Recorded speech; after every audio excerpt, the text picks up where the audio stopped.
और बिहार में एक बार फिर मंडल राजनीति की वापसी हुई है। मंडल की राजनीति पहले भी वहां चल रही थी, लेकिन जिस तरह से 90 के दशक में बहुत आक्रामक तरीके से राजनीति हुई थी जब मंडल आयोग की रिपोर्ट लागू हुई थी, उस तरह की राजनीति अब शुरू हुई है दोनों राज्यों में।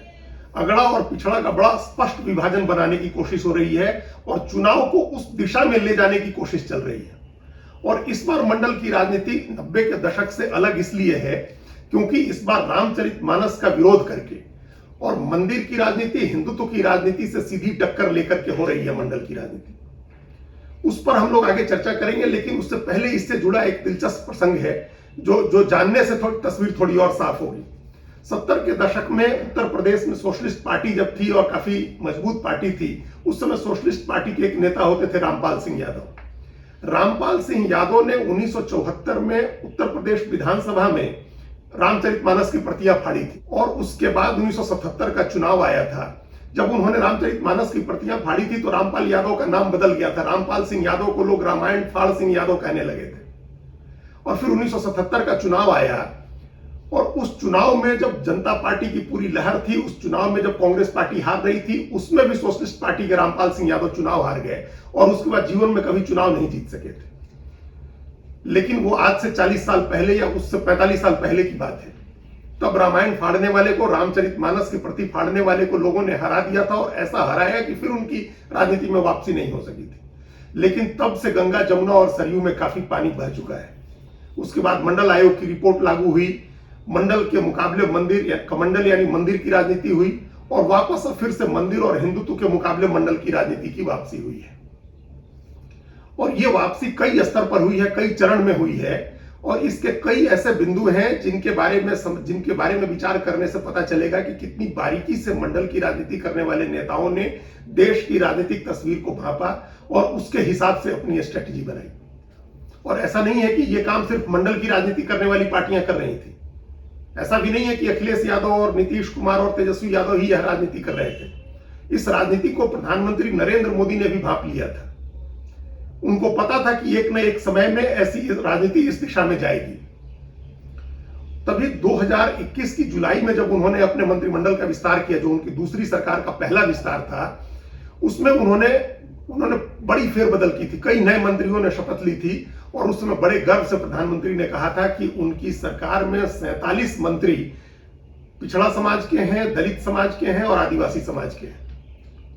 7 जुलाई को उन्होंने मंत्रिमंडल में फेरबदल की थी और 19 जुलाई को संसद में जब वो अपने नए मंत्रिपरिषद का इंट्रोडक्शन करा रहे थे, परिचय करा रहे थे अपने नए मंत्रियों का, और विपक्ष की तरफ से कुछ हंगामा हुआ तो प्रधानमंत्री ने उनको चुप कराते हुए कहा कि इन लोगों को यह दिक्कत हो रही है कि आज हमारी सरकार में इतनी बड़ी संख्या में दलित और ओबीसी समाज के और आदिवासी समाज के लोग हैं। उन्होंने बताया कि उनकी सरकार में ओबीसी समाज के 27 मंत्री हैं, अनुसूचित जाति के 12 मंत्री हैं और अनुसूचित जनजाति के 8 मंत्री हैं। तो प्रधानमंत्री को कहीं ना कहीं यह अंदाजा था कि जो हिंदुत्व की राजनीति है, जो मंदिर की राजनीति है, जो हिंदुत्व के आधार पर ध्रुवीकरण की राजनीति है, उसकी काट में किसी न किसी समय मंडल की राजनीति करने वाली पार्टियां जाति का कार्ड खेलेंगी। तो उनके पहले उन्होंने जाति का कार्ड चल दिया।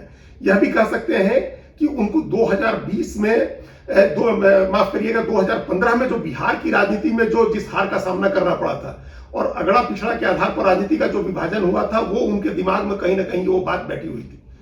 तो उनको पता था कि आगे किसी भी समय इस तरह की राजनीति रिपीट हो सकती है और संभवतः इसलिए उन्होंने पहले अपनी तरफ से पहल की और उसके बाद यह कहा जाने लगा कि यह मंडल पार्ट 2 की राजनीति है, कि प्रधानमंत्री मोदी बीजेपी को मंडल की राजनीति की तरफ ले जा रहे हैं, मंडल की पार्टी बना रहे हैं। लेकिन ऐसा लग रहा है कि वो उनकी दूरदृष्टि थी, क्योंकि अंततः आज राजनीति देश के 2 बड़े राज्यों की राजनीति उत्तर प्रदेश और बिहार की मंडल पर आ गई है, जाति पर आ गई है और देर सवेर ये राजनीति मध्य प्रदेश में पहुंचेगी और कम से कम 1-2 और राज्यों को जरूर प्रभावित करेगी। इस बार मंडल की राजनीति का फर्क यह है कि ये धर्म से सीधी टक्कर लेकर हो रही है। रामचरितमानस का विरोध करके हो रहा है, रामचरितमानस को पिछड़ा और दलित विरोधी ठहरा करके हो रहा है। और इसकी शुरुआत हो गई थी उस दिन जिस दिन उत्तर प्रदेश में लगातार दूसरी बार भारतीय जनता पार्टी की सरकार बनी थी। 2022 के मार्च में जब लगातार दूसरी बार पूर्ण बहुमत से भारतीय जनता पार्टी की सरकार आई तो मंडल की राजनीति करने वाले तमाम बड़े नेताओं की नींद उड़ी। और इसका क्या दूरगामी असर होगा, इसको उन्होंने भांपना शुरू किया। उसमें पहले और बड़े नेता थे जिन्होंने इसकी गंभीरता को सबसे कायदे से और सबसे बेहतर तरीके से समझा, वो नीतीश कुमार थे। और मेरी जानकारी है कि जिस दिन उत्तर प्रदेश के नतीजे आए, उसी दिन उन्होंने अपनी तरफ से यह पहल शुरू कर दी थी कि अब बीजेपी को छोड़ना है और मंडल का ये जो आखिरी गढ़ बिहार में बचा हुआ है उसको बचाना है। और उसी दिन उन्होंने इस बात की कोशिश शुरू कर दी थी कि राष्ट्रीय जनता दल के साथ फिर से तार जोड़े जाएं और उसके साथ मिलकर के सरकार बनाई जाए। उन्होंने अपनी पार्टी के एक वरिष्ठ नेता और यादव नेता है जो जिनका लालू प्रसाद यादव के परिवार से भी अच्छा संबंध है, उनको उसी समय उन्होंने दूत के तौर पर भेजा और उसी समय उन्होंने बातचीत शुरू कराई थी। उनको लग गया था, उनको सबसे बड़ी चिंता यह हो गई थी, पहली बार जब 2014 में बीजेपी जीती थी उत्तर प्रदेश में पूर्ण बहुमत से और समाजवादी पार्टी हारी थी, तो चाहे समाजवादी पार्टी हो या नीतीश कुमार हो, लालू यादव हो, उनको लगा था कि यह नरेंद्र मोदी की एक लहर है। और उस लहर में, माफ करिएगा 2014 नहीं 2017 में, 2014 में तो लोकसभा चुनाव जीती थी बीजेपी, 2017 का विधानसभा चुनाव जब बीजेपी पूर्ण बहुमत से जीती थी, तब मंडल की पार्टियों को लगा था कि यह नरेंद्र मोदी की लहर है, जिस लहर पर बीजेपी जीत गई है, उसको पूर्ण बहुमत मिल गया है, अगली बार फिर वापस राजनीति अपने ट्रैक पर आ जाएगी।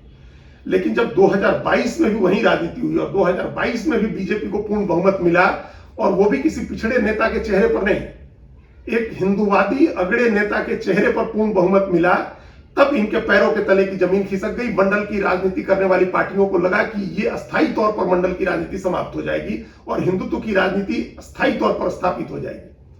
तो उसकी काट में बिहार में सबसे पहले बदलाव किया गया। नीतीश कुमार ने बीजेपी को छोड़ करके राष्ट्रीय जनता दल के साथ वापस तालमेल किया और सरकार बनाई, और उसी की परिणति अब उससे आगे की राजनीति हो रही है।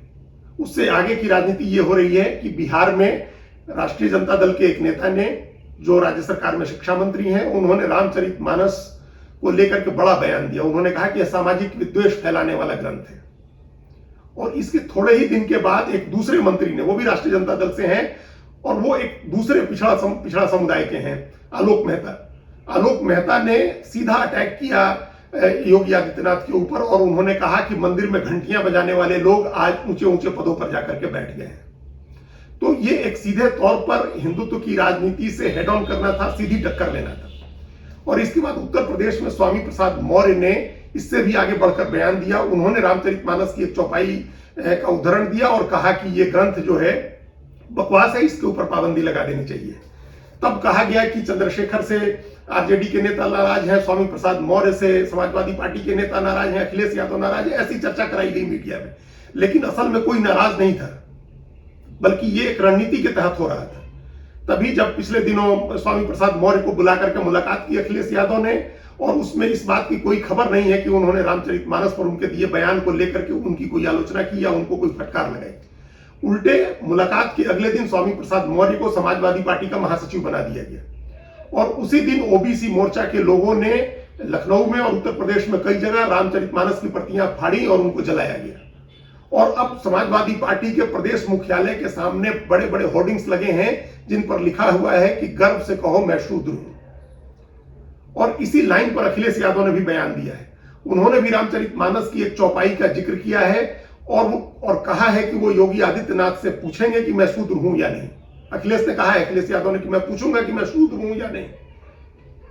तो ये जो शूद्र यानी पिछड़ा और दलित को के लिए अपमानजनक जो बातें कही गई हैं कथित तौर पर रामचरितमानस में, उसको मुद्दा बना रही है समाजवादी पार्टी भी, राष्ट्रीय जनता दल भी और जनता दल यू भी।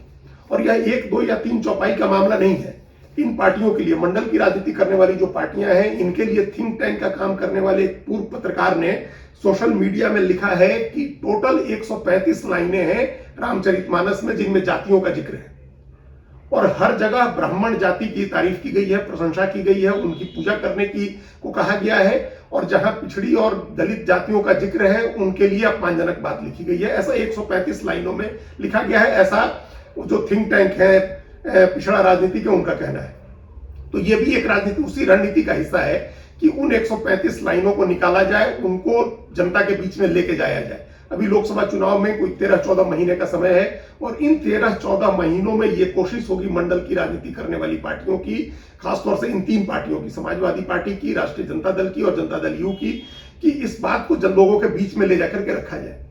ताकि जब 1 जनवरी को अयोध्या में भव्य राम मंदिर का उद्घाटन हो और बीजेपी राम मंदिर और हिंदुत्व के मुद्दे पर चुनाव के मैदान में जाए, तो उसके मुकाबले ये एजेंडा सामने रखा जा सके कि राम की कथा कहने वाला जो ग्रंथ है, जिसने जन जन तक राम की कथा को पहुंचाया है, वो ग्रंथ ही दलित और पिछड़ा विरोधी है।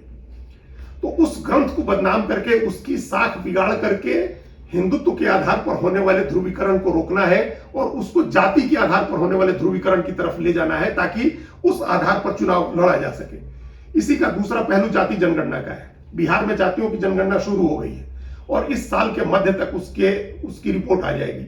उस आधार पर जो आंकड़ा आएगा वो एक अनुमान है जो 1931 की जनगणना से चला आ रहा है कि 52 से 54% तक ओबीसी जातियां होंगी। अब सोचे, जो इतना बड़ा समूह है, उस समूह के बीच में ये जाए कि जो राम कथा कहने वाला ग्रंथ है वो उनका विरोध करने वाला है, वो उनको अपमानित करने वाला है, तो उनके भीतर कैसी एकजुटता बन सकती है। हालांकि ये एक जोखिम है, इसमें नुकसान भी हो सकता है। जैसा मैंने पहले जो कथा बताई रामपाल सिंह यादव की, उस तरह की भी घटना हो सकती है। यह भी हो सकता है कि अभी इतनी जल्दी हिंदू समाज के मन मस्तिष्क से रामचरितमानस को निकालना, राम के चरित्र को निकालना, वो बहुत आसान नहीं होगा। लेकिन अभी इन पार्टियों के सामने दूसरा कोई रास्ता भी नहीं बचा था। वो चुपचाप बैठ करके तमाशा नहीं देख सकती हैं कि बीजेपी हिंदुत्व के नाम पर पूरे हिंदू समाज को पोलराइज कर दे, उसका अधिकतम वोट ले जाए और लगातार चुनाव जीतती रहे। उसको टक्कर देने का, उसको चुनौती देने का इन पार्टियों के सामने यही रास्ता था कि वो जाति के आधार पर हिंदू समाज को बांटे, और वो बांटने के लिए रामचरितमानस का इस्तेमाल किया जा रहा है। उसके नाम पर एक कैलकुलेटेड रिस्क लिया जा रहा है, एक जोखिम लिया जा रहा है, और उस सोचे समझे जोखिम में ये तीनों बड़े नेता शामिल हैं। इसका क्या नतीजा होगा, आगे 13-14 महीने ये राजनीति किस तरह से आगे बढ़ती है, इस रामचरितमानस की साख बिगाड़ने के लिए और आगे क्या क्या होता है, किस तरह से भारतीय जनता पार्टी या विश्व हिंदू परिषद का जो नारा था गर्व से कहो हम हिंदू हैं के मुकाबले गर्व से कहो मैं शूद्र हूं का नारा दिया जा रहा है, वो नारा कितना आगे बढ़ता है, किस तरह से कारगर होता है, और उसके मुकाबले बीजेपी आक्रामक हिंदुत्व के एजेंडे पर ही कायम रहती है, या वो भी प्रधानमंत्री नरेंद्र मोदी ने जो जाति और ओबीसी के राजनीति की बिसात बिछाई है, उस पर जो उन्होंने पत्ते सजाए हैं, उसको आगे चलते हैं। ये देखना दिलचस्प होगा। धन्यवाद।